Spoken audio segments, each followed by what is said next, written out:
Native Indians volunteers force Sangareddy జిల్లా కార్యదర్శిగా సదాశివపేట మండలం కోనాపూర్ గ్రామానికి చెందిన తలారి సాయి కుమార్ ను నియమించినట్లు జాతీయ అధ్యక్షులు బీరయ్య యాదవ్ ఒక ప్రకటనలో తెలిపారు. ఈ సందర్భంగా ఆయన మాట్లాడుతూ భారత మూల నివాసుల హక్కులను సంస్కృతిని కాపాడుకునేందుకు కృషి చేయాలని, అలాగే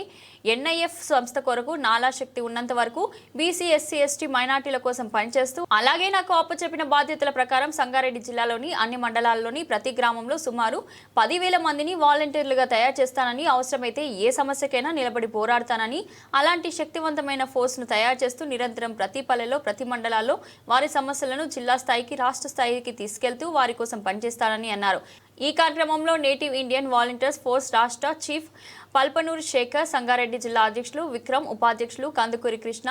నీలిదండు రాష్ట్ర అధ్యక్షులు నరేష్ తదితరులు పాల్గొన్నారు. యువ నాయకుడు, సామాజిక కార్యకర్తను మరి ఒక గొప్ప ఉద్దేశంతో ఈ భారతదేశ సామాజిక, సాంస్కృతిక, రాజకీయ, ఆర్థిక ఏదైతే రూపం ఉన్నదో ఆ రూపాన్ని డాక్టర్ బాబాసాహెబ్ అంబేద్కర్, పూలే, గౌతమ బుద్ధుడు, పెరియార్, నారాయణ గురు, బసవేశ్వరుడు వీరు ఏదైతే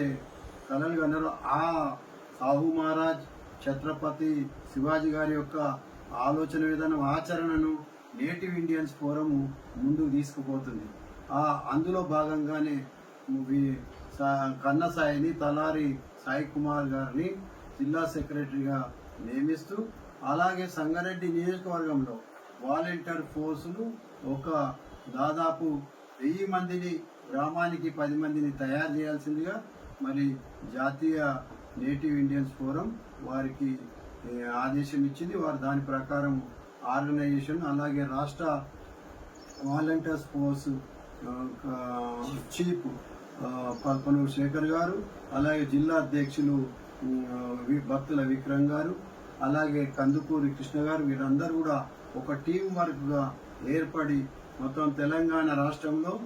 1,00,000 మందిని వాలంటీర్ ఫోర్స్ను తయారు చేయాల్సిన అవసరం ఉంది. మనము ఎదుర్కొనే నిత్య జీవితంలో ఎదుర్కొనే సామాజిక, ఆర్థిక, రాజకీయ,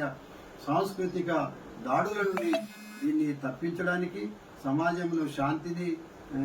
తీసుకురావడానికి, అలాగే దేశాభివృద్ధిని పెంపొందించడానికి నేటివ్ ఇండియన్స్ ఫోరం పనిచేస్తుందని ఈ సందర్భంగా తెలియజేస్తున్నాను. జై భారత్, జై పూలే, జై భీమ్.